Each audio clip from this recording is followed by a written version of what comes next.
আসসালামু আলাইকুম। Pen writing একাডেমির পক্ষ থেকে তোমাদের সকলকে জানাচ্ছি স্বাগতম। তো আজকে আমরা এই যে নবম শ্রেণী আর দশম শ্রেণীর যে ফাইনাল পরীক্ষাটা হবে শুধুমাত্র বাংলা, ইংলিশ এবং গণিত, এই তিনটে সাবজেক্টের যে পরীক্ষা হবে, তো এখানের গণিত বিষয়ের অধ্যায়গুলো নিয়ে আমি ডিসকাস করব, ঠিক আছে? তো আজকে আমরা দশম শ্রেণীর যে পরিসংখ্যান আছে অর্থাৎ চ্যাপ্টার 17, এই চ্যাপ্টার 17 অধ্যায়ের যে বোর্ডে আসা এমসিকিউগুলো এতদিন আসছে, এই বোর্ডে আসা এমসিকিউগুলো নিয়ে একটু আলোচনা করব, ব্যাখ্যা সহ একটু আলোচনা করার চেষ্টা করব। আশা করি তোমাদের ভালো লাগবে এবং উপকার হবে। তো দেখো, আমরা প্রথম কোশ্চিনটাতে যদি যাই, এই দেখো প্রথম কোশ্চিনটাতে কোনটি বিচ্ছিন্ন চলক। আচ্ছা, এইটা মনে রাখার একটা সুন্দর উপায় আছে, দেখো কিভাবে। কোনটি বিচ্ছিন্ন চলক, হ্যাঁ, তাহলে বিচ্ছিন্ন আছে আর একটা আছে অবিচ্ছিন্ন। তোমরা সবসময় মনে রাখবা কি, বিচ্ছিন্ন বিচ্ছিন্ন আর অবিচ্ছিন্ন মানে কি? বিচ্ছিন্ন মানে ভাঙ্গা যায়, ঠিক আছে? বিচ্ছিন্ন মানে কি? ভাঙ্গা যায় না। আর অবিচ্ছিন্ন মানে কি? সেটাকে ভাঙ্গা যায় না। বিচ্ছিন্ন, হ্যাঁ। তাহলে দেখো, বিচ্ছিন্ন বলছে কোনটি বিচ্ছিন্ন চলক, দেখো পাখির সংখ্যা, অ্যান্সার হবে কি? পাখির সংখ্যা। এই পাখির সংখ্যাটা কেন বিচ্ছিন্ন চলক, ঠিক আছে? কেন বিচ্ছিন্ন চলক আমরা এইটা একটু দেখব। দেখো, এই যে তাপমাত্রাকে আমরা কিন্তু এইভাবে লিখতে পারি। দেখো কিভাবে লিখতে পারি। তাপমাত্রাকে ধরো আমরা লিখতেছি যে 20 পয়েন্ট ধরো যে 5 ডিগ্রি লিখলাম, হ্যাঁ। তাপমাত্রাকে আমরা লিখতে পারি। বয়সকে আমরা কিভাবে লিখতে পারি, ধরো 20 বছর, তারপর কত, 5 মাস লিখতে পারি। 20 বছর 5 মাস লিখতে পারি। উচ্চতাকে আমরা কিন্তু লিখতে পারি 4 ফুট 2 ইঞ্চি, ঠিক আছে? 4 ফুট দেখো 2 ইঞ্চি আমরা কিন্তু সুন্দর করে লিখতে পারি। তাহলে দেখো, এই তিনটা জিনিসকে কিন্তু আমরা খুব সুন্দরভাবে আলাদা করে লিখতে পারছি। অর্থাৎ কি, পূর্ণ সংখ্যা আসছে না, যেমন 1, 2 এভাবে কিন্তু পূর্ণ সংখ্যা আসছে না। তাহলে এটাকে আমরা আলাদা করে লিখতে পারছি।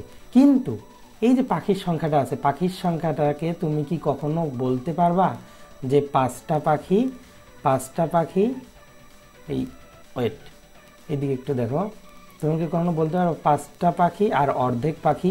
এটা কি কখনো বলা পসিবল? কখনো বলা পসিবল না। তো সেই কারণেই আমাদের এইটা হচ্ছে বিচ্ছিন্ন চলক, ঠিক আছে?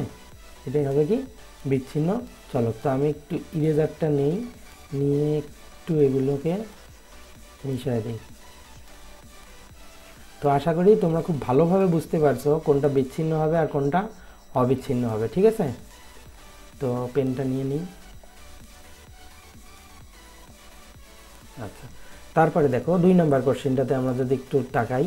2 নম্বর কোশ্চেনে বলছে গণসংখ্যা সারণী প্রস্তুত করতে হলে প্রথমে কোনটি প্রয়োজন। এটা খুবই ইম্পর্টেন্ট এবং এটা দেখো সকল বোর্ডে আসছে কিন্তু, ঠিক আছে? তাহলে প্রথমে কোনটি প্রয়োজন, হ্যাঁ, প্রথমে আমাদের প্রয়োজন হবে অবশ্যই পরিসর। কারণ পরিসর তো যদি তুমি না পারো, পরিসর না পারলে কিন্তু কখনোই গণসংখ্যা সারণীটা তুমি প্রস্তুত করতে পারবা না। পরিসর বলতে কি বোঝাচ্ছে, আমরা কত করে ব্যবধানটা নিব, ঠিক আছে? তাহলে সবার প্রথমের কাজ কিন্তু পরিসর। বাকি যেগুলো আছে সেগুলো যে লাগে না এমন কিন্তু না, সবই কিন্তু লাগে, কিন্তু পরিসরটা আমাদের মেইন, ঠিক আছে? প্রথমেই লাগবে। তো দেখো, এখানে কয়েকটা নোট দেওয়া আছে। গণসংখ্যা সারণী প্রস্তুত করার ধাপসমূহ যথাক্রমে, দেখো এইটা খুব ভালো করে পড়বা, এটা খুবই ইম্পর্টেন্ট একটা ধাপ, ঠিক আছে? এইটা আমি এখানে লিখে দিচ্ছি, ভেরি ভেরি ইম্পর্টেন্ট, ঠিক আছে? কারণ কি, দেখো এটা কিন্তু ধাপসমূহ বলছে, এটা ভালো একটা কোশ্চেন, ঠিক আছে? একটার পর একটা ধাপ বলছে। দেখো, প্রথমে পরিসর, এরপরে আমরা বলবো শ্রেণী সংখ্যাটা নির্ণয় করব, এরপরে আমরা কি শ্রেণী ব্যাপ্তি। প্রথমে পরিসর, তারপরে শ্রেণী সংখ্যা, শ্রেণী ব্যাপ্তি, তারপরে টালি চিহ্ন, ঠিক আছে? তো টালি চিহ্ন আমরা মূলত ক্লাস 5, 6, 7 পর্যন্ত ইউজ করি, পরে আর তেমন ইউজ করি না। তো দেখো 3 নম্বর কোশ্চেনটাতে আশা করি তোমরা খুব ভালোভাবে বুঝতে পেরেছো। 3 নম্বর কোশ্চেন, উপাত্তগুলোকে সারণীভুক্ত করা হলে প্রতি শ্রেণীতে যতগুলো উপাত্ত অন্তর্ভুক্ত করা হয় তার নির্দেশক কোনটি, ঠিক আছে? আরেকবার পড়ো। দেখো, আমি চাই তোমরা আগে অ্যান্সারগুলো বলো, ঠিক আছে? উপাত্তগুলোকে সারণীভুক্ত করা হলে, সারণীভুক্ত বলতে তুমি সারণীতে সাজাবে একটার পর একটা, প্রতি শ্রেণীতে যতগুলো উপাত্ত অন্তর্ভুক্ত করা হয় তার নির্দেশক কোনটি? খুবই সহজ, তার নির্দেশক হচ্ছে গণসংখ্যা, ঠিক আছে? কারণ গণসংখ্যার ভিত্তিতেই কিন্তু আমরা সারণী তৈরি করি, ঠিক আছে? তো আমি একটু নিচের দিকে যাই। দেখো 4 নাম্বার কোশ্চেনটাতে একটু দেখো। 4 নাম্বার কোশ্চেনটাতে আমাদের বলছে x equal a plus summation F I U I divided by N into H. আচ্ছা, এক্ষেত্রে বলছে এক্ষেত্রে x নির্ণেয় গড় হলে এ কে কী বলা হয়, এটা কিন্তু আমরা সহজেই খুব ভালোভাবে জানি। এই নির্ণয়টাকে কি বলা হয়, আনুমানিক গড় বলা হয়। এটা কে না জানে, তাই না? এটা আমরা কিন্তু সবাই জানি। তো এখানে বোঝার তেমন কিছু নেই, কারণ আমাদের এই জিনিসগুলো কিন্তু অবশ্যই জানতে হবে। এফ আই কী জিনিস, ইউআই কী জিনিস, এ কী জিনিস, এইচ কী জিনিস, ঠিক আছে? অজীব রেখার ক্ষেত্রে নিচের কোনটি সঠিক, এই জিনিসটা তোমরা একটু মনে রাখবা বেশি করে, ঠিক আছে? এই জিনিসটা ইম্পর্টেন্ট। হ্যাঁ, দেখো, অজীব রেখার ক্ষেত্রে নিচের কোনটি ইম্পর্টেন্ট। অজীব রেখা সবসময় কি হবে, অজীব রেখা অবশ্যই সব সময় ঊর্ধ্বগামী হবে। অজীব রেখা কখনো কিন্তু নিম্নগামী হয় না। এটা খুব ভালো কোশ্চেন। হ্যাঁ, অজীব রেখা ঊর্ধ্বগামী, এবং এটা তোমাদের মানে মনে রাখা হচ্ছে ফরজ বিষয়। তারপর দেখো, নিচের কোনটি বিচ্ছিন্ন চলকের উদাহরণ। বিচ্ছিন্ন চলকের উদাহরণ কোনটি, জনসংখ্যা, ঠিক আছে? আবার সেম জিনিস কিন্তু দেখো, যেটা আমি ব্যাখ্যা দিয়েছিলাম, দেখো বয়সকে তুমি ভাঙ্গায় লিখতে পারবা যে এত বছর এত মাস। তারপর দেখো তাপমাত্রাকে তুমি ভাঙ্গায় লিখতে পারবা, আবার দেখো ওজনকেও তুমি ভাঙ্গায় লিখতে পারবা। বাট জনসংখ্যাকে কি তুমি ভাঙ্গায় লিখতে পারবা? জনসংখ্যাকে এইভাবে না, এইরকম না যে 500, ধরো যে 500.5 জন, এইভাবে কি লেখা যায় কখনো জনসংখ্যাকে? কখনো কিন্তু লেখা যায় না যে 500.5 জন। হয় আমরা ধরবো 501 জন অথবা ধরবো 500 জন, এইরকম, ঠিক আছে? তো পরের কোশ্চেনে যাই। আশা করি তোমরা খুব ভালোভাবে বুঝতেছ, আর না বুঝলে অবশ্যই কমেন্ট বক্সে কমেন্ট করে আমাকে জানাবা। তো দেখো, একটা ছোট অঙ্ক দিয়েছে, কোনো শ্রেণীর 60 জন শিক্ষার্থীর গণিতে প্রাপ্ত নম্বরের নিবেশন নিম্নরূপ, ঠিক আছে? তাহলে কতজন শিক্ষার্থী, 60 জন।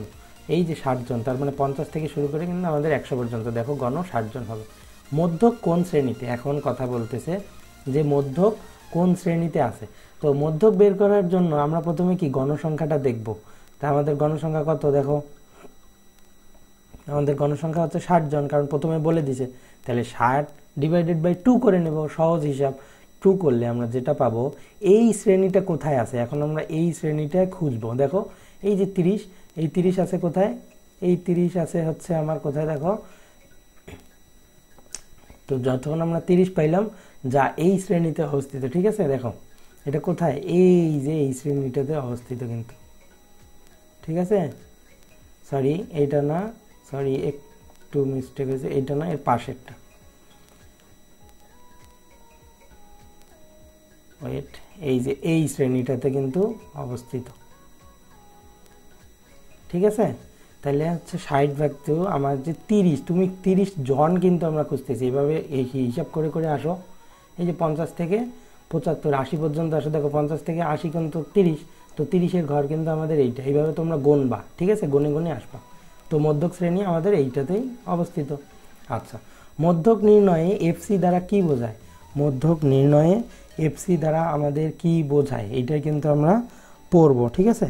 তো মধ্যক নির্ণয়ে এফসি দ্বারা আমরা খুব ভালোভাবে জানি যোজিত গণসংখ্যা বা ক্রমযোজিত গণসংখ্যা, যোজিত বা ক্রমযোজিত যেটাই হোক না কেন।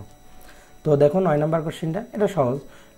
লেখ নির্দিষ্ট করতে কতগুলো বিন্দু নেওয়া আবশ্যক।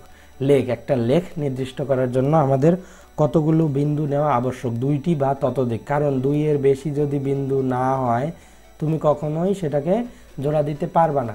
তো দেখো কেন জোড়া দিতে পারবা না, সেইটাতেই আমরা একটু যাই। দেখো আমরা কয়েকটা টান দিয়ে নিচ্ছি। হ্যাঁ, ধরো আমরা লেখ বানাচ্ছি, এটাই আয়ত লেখ। লেখা একটু উল্টাপাল্টা হচ্ছে, বাট আই থিঙ্ক তোমরা বুঝে নেওয়ার চেষ্টা করবা। তো দেখো এই যে একটা লেখ, ধরো এই লেখের মধ্যে আমি এই যে একটা পয়েন্ট দিলাম, হ্যাঁ এখানে একটা পয়েন্ট। তা তুমি একটা পয়েন্ট দিয়ে কি কখনো লেখ তৈরি করতে পারবা না। সর্বনিম্ন আমার কিন্তু লাগবে 2টা পয়েন্ট, ঠিক আছে? তো ধরো এইখানে আমি আরেকটা পয়েন্ট দিলাম, তাহলেই কিন্তু আমার একটা লেখচিত্র যেমনিই হোক, সেটা সোজা হোক বাঁকা হোক, যেমনি হোক, হ্যাঁ পাবা। তাইলে কি, এই কারণে কিন্তু আমরা দেখো এখানে বলছে যে সর্বনিম্ন 2টি বা তার অধিক, 2টি সর্বনিম্ন হইতেই হবে, ঠিক আছে? অথবা তার অধিক। আচ্ছা, আমরা এখন পরের কোশ্চেনে যাই। আশা করি তোমরা খুব ভালোভাবে বুঝতে পারছো, আর না বুঝলে অবশ্যই আমাকে কোশ্চেন করবো। তারপরে দেখো 10 নম্বর কোশ্চেন। এই যে 10 নম্বর কোশ্চেনটাতে, তো দেখো 1 থেকে 21 পর্যন্ত সকল বিজোড় সংখ্যার গড়। তাহলে আমরা খুব সহজে বের করব 1 থেকে 21 পর্যন্ত প্রথমে বিজোড় সংখ্যা কতটি আছে? 11টি আছে। আচ্ছা, তাহলে 1 + 21 × 11 / 2, ঠিক আছে। তো সমষ্টি আমরা কিন্তু বের করলাম, এটা কিন্তু মূলত সমষ্টির সূত্র থেকে আমরা বের করছি। তারপর সমষ্টিকে আমরা গড় করলে হবে 11টা সংখ্যা দিই, এটা সহজ, ঠিক আছে। 11 নম্বর কোশ্চেনটা আমরা একটু দেখি। আয়তলেখ অঙ্কনের জন্য শ্রেণীব্যক্তি কেমন হতে হবে? আয়তলেখ, ঠিক আছে। আয়তলেখ যখন আমরা অঙ্কন করব তখন শ্রেণীব্যক্তি কেমন হতে হবে, এই কোশ্চেনটা খুবই ইম্পর্টেন্ট একটা কোশ্চেন এবং এইটা অনেক বোঝার আছে, ঠিক আছে। তো এইখানে বোঝার বিষয়টা কি, আগে আমরা অ্যান্সারটা বলে নিই, তারপর দেখো। আয়তলেখ অঙ্কনের জন্য শ্রেণীব্যক্তি কেমন হতে হবে? অবিচ্ছিন্ন। শ্রেণীব্যক্তি কিন্তু অবিচ্ছিন্ন হতে হবে, ঠিক আছে। তার মানে তুমি যে কোনোভাবে নিতে পারো। অবিচ্ছিন্ন বলতে তুমি ধরো 5 থেকে 10 নিলা, তুমি ধরো 11 থেকে 15 নিলা, ঠিক আছে। তুমি যাই নাও না কেন 5 থেকে 10, এই যে তুমি 5 থেকে 10 নাও, তারপরে তুমি হচ্ছে 11 থেকে তুমি যদি 15 নাও তাও সমস্যা নাই। তারপর 21 থেকে তুমি যদি 26 নাও তাও সমস্যা নেই, কারণ কি? অবিচ্ছিন্ন। হ্যাঁ, কারণ হচ্ছে কি অবিচ্ছিন্ন কথা বলা আছে। তো সেই কারণে আমরা যে কোনো শ্রেণী নিয়েই কিন্তু আমরা এটা করতে পারবো, ঠিক আছে। কিন্তু মনে রাখতে হবে কি, আয়তলেখের জন্য অবিচ্ছিন্ন, এটা কখনো ভুল করবে না, এটা হচ্ছে অনেক জরুরি জিনিস। তারপর দেখো 1 থেকে 22 পর্যন্ত 3 দ্বারা বিভাজ্য সংখ্যাগুলোর মধ্যক কত? আচ্ছা, এখন আসি 3 দ্বারা বিভাজ্য সংখ্যা মানে কি? 3 দ্বারা ওই 3 সংখ্যাটা দ্বারা যেগুলোকে আমরা কি ডিভাইডেড করতে পারবো, কিন্তু 1 থেকে 22 পর্যন্ত, কিন্তু এর বেশি যাওয়া যাবে না, ঠিক আছে। তাহলে কোন কোন সংখ্যা আছে দেখো, এই যে এখানে খুব সুন্দর করে দেওয়া আছে 3, 6, 9, 12, 15, 18, 21। এখন বলছে এগুলো, এই বিভাজ্য সংখ্যাগুলোর মধ্যক বের করতে বলছে। তা দেখো আমরা সংখ্যা পাইছি কয়টা? 1, 2, 3, 4, 5, 6, 7, 7। তাহলে অবশ্যই মধ্যক হবে মাঝেরটা, ঠিক আছে। তো এইটাই হচ্ছে আমাদের অ্যান্সার। কিন্তু সহজ, বিভাজ্য, ঠিক আছে। তার মানে বিভাজ্য সংখ্যা। আমি যদি বলি 4 দ্বারা বিভাজ্য সংখ্যা, 4 দ্বারা বিভাজ্য সংখ্যা বলতে কি কি হবে বলো তো? 4 দ্বারা বিভাজ্য সংখ্যাগুলো হবে, 4 হবে আমার, দেখো এই যে 4, 8, 12, 16, তারপরে 20, এবং আমাকে কিন্তু 22 পর্যন্ত বলছে, তাহলে কি 24 যাওয়া যাবে? 24 কিন্তু যাওয়া যাবে না, ঠিক আছে। তার মানে আমার এইখান পর্যন্তই থেমে যাইতে হবে, বুঝছো? আই থিঙ্ক তোমরা ভালোভাবে বুঝতে পারছো। তারপর দেখো 13 নম্বর কোশ্চেনটা একটু দেখো। 13 নম্বর কোশ্চেনে আমার আগের সেম কি জিনিস দেখো, শ্রেণী দেওয়া আছে, গণসংখ্যা দেওয়া আছে, প্রচুরক শ্রেণীর মধ্যবিন্দুটা আমাদেরকে বের করতে বলছে, ঠিক আছে। তো প্রচুরক শ্রেণীর মধ্যবিন্দুটা আমরা বের করব কিভাবে? দেখো 51 থেকে 55, এখানে কিন্তু প্রচুরক আমাদের বলে দিছে, দেখো প্রচুরক শ্রেণী। তাহলে এখানে কিন্তু আর এইভাবে হিসাব করতে হবে না, এই ম্যাথটার মতো কিন্তু আর এখানে হিসাব করতে হবে না এইখানের মতো, ঠিক আছে। কারণ আমার এখানে প্রচুরক শ্রেণী বলে দিছে, প্রচুরক শ্রেণী। তার মানে প্রচুরক শ্রেণী কিন্তু আমরা পেয়ে গেছি। প্রচুরক শ্রেণী কোনটা? প্রচুরক শ্রেণী আছে আমাদের 51 থেকে 55-তে, অর্থাৎ 8। তাইলে এইটার মধ্যবিন্দু, তো এইটার মধ্যবিন্দু তো আমরা খুব ভালোভাবে বের করতে পারি। মধ্যবিন্দু কি? প্রথমটা প্লাস শেষটা /2, তাহলে যত আসবে সেটা হচ্ছে তার মধ্যবিন্দু, ঠিক আছে। আই থিঙ্ক তোমরা অ্যান্সারটা পেয়ে গেছো। তারপর দেখো 14 নম্বরটা দেখি। অজীব রেখার লেখ আঁকতে ওয়াই অক্ষ বরাবর কোনটিকে ধরা হয়? এটা খুব সহজ একটা জিনিস।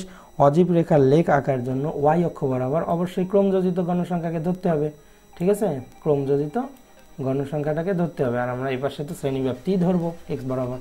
মধ্যক নির্ণয়ের সূত্র কোনটি? এটা সহজ সূত্র 15-র, সুন্দর করে অ্যান্সারটা হবে গ। কারণ দেখো মধ্যক নির্ণয়ের সূত্র আমরা বইয়েই পড়ছি খুব ভালোভাবে, যে L + n/2 - fc × h/fm। এখানে কোনটা কি এগুলো তোমরা অবশ্যই পড়ে নিবা, এবং না বুঝলে আমাকে বলবা, এটা নিয়ে আমি ডিটেলসে ক্লাস নেওয়ার চেষ্টা করব তোমাদের। দেন 16 নম্বরে আসি। দেখো নিচের কোনটি অবিচ্ছিন্ন চলক? আবার সেম জিনিস, নিচের কোনটি অবিচ্ছিন্ন চলক? দেখো শ্রেণীর কিন্তু মধ্যমান, শ্রেণীর মধ্যমান হচ্ছে কি অবিচ্ছিন্ন, বুঝছো। তার মানে শ্রেণী সংখ্যা চেঞ্জ হয়, শ্রেণীর গণসংখ্যা চেঞ্জ হয়, ক্রমযোজিত গণসংখ্যা, কিন্তু শ্রেণীর মধ্যমানটা কি কীরকম দেখো ভাগ করা যায় কিন্তু, বুঝছো। তার মানে এখানে কিন্তু পূর্ণ সংখ্যা, এখানে পূর্ণ সংখ্যা, শ্রেণী সংখ্যাটাও কিন্তু অবশ্যই পূর্ণ সংখ্যা, কিন্তু শ্রেণী মধ্যমান কি? শ্রেণী মধ্যমান পূর্ণ সংখ্যা নাও হইতে পারে। তারপর নিচের কোনটি সঠিক, তার মানে প্রচুরকের 4টা সূত্র দিছে। তো প্রচুরকের সূত্র আমাদের কোনটা? প্রচুরকের সূত্র আমাদের হচ্ছে এই যে ঘ নম্বরে যেটা আছে সেইটা। আশা করি এগুলো কিন্তু অনেক সহজ কোশ্চেন। দেখো এগুলো সব কিন্তু বোর্ডের কোশ্চেন, আমি অন্য কোনো কোশ্চেন নিইনি, আমি বোর্ডের কোশ্চেনগুলাই তোমাদের মাঝখানে ডিসকাস করার জন্য নিয়ে আসছি, যাতে তোমাদের একটু ধারণা হয়। ঠিক আছে, তো L plus F1 by F1 plus F2 into H. এবং দেখো 5, 11, 13, 6, 13, 6, 11, 9, 6 সংখ্যাগুলোর মধ্যে প্রচুরক কোনটি? এখানে বলছে প্রচুরক কোনটি। তো এটা সহজ সহজ সহজ, খুবই সহজ একটা বিষয়। এইটা আশা করি অন্তত তোমাদের পাওয়ার উচিত। ঠিক আছে, তো দেখো এটা প্রচুরক, কিন্তু দেখো প্রচুরক বলছে কিন্তু 6, কেন? এখানে একটু টুইস্ট আছে, দেখো কেনটা আমরা পড়ে নিই। উপাত্তগুলোর মধ্যে 6 আছে সর্বাধিক, এই দেখো 6 আছে সর্বাধিক 3 বার। 6 আছে কয়বার? 3 বার। এই যে 1 বার, এই যে 2 বার, এই যে 3 বার, কিন্তু বাকিগুলো কখনো 3 বার পাবা না। এখন মান বড় মানে যে প্রচুরক বড় সেটা কিন্তু না, ঠিক আছে, যেটার পরিমাণ বেশি থাকবে। দেখো 6-এর পরিমাণ আছে বেশি, এই কারণে হচ্ছে 6 নম্বরটা হচ্ছে প্রচুরক। তো পরবর্তী ভিডিও নিয়ে তোমাদের সামনে হাজির হবো, কারণ হচ্ছে এই ডিটেলসে ভিডিও যদি আমি করতে যাই তাহলে তোমাদের বোর লাগবে। ঠিক আছে, তো আমি অল্প অল্প কিছু কিছু করে ভিডিও করার চেষ্টা করব, কারণ আমি তোমাদেরকে ডিটেলস বুঝাইতে যাচ্ছি। ঠিক আছে, আমি তোমাকে শুধু ধরাই দিলাম অ্যান্সার করলাম এইভাবে করতে চাচ্ছি না। তো আশা করি তোমাদের ভালো লাগবে, এবং কোনো সমস্যা হলে অবশ্যই আমাকে কমেন্টে জানাবা। তো পরবর্তী ভিডিও নিয়ে এবং এর পরের পার্টটা নিয়ে আমি হাজির হতে যাচ্ছি। ততদিন পর্যন্ত তোমরা ভালো থেকো, সুস্থ থেকো, ধন্যবাদ।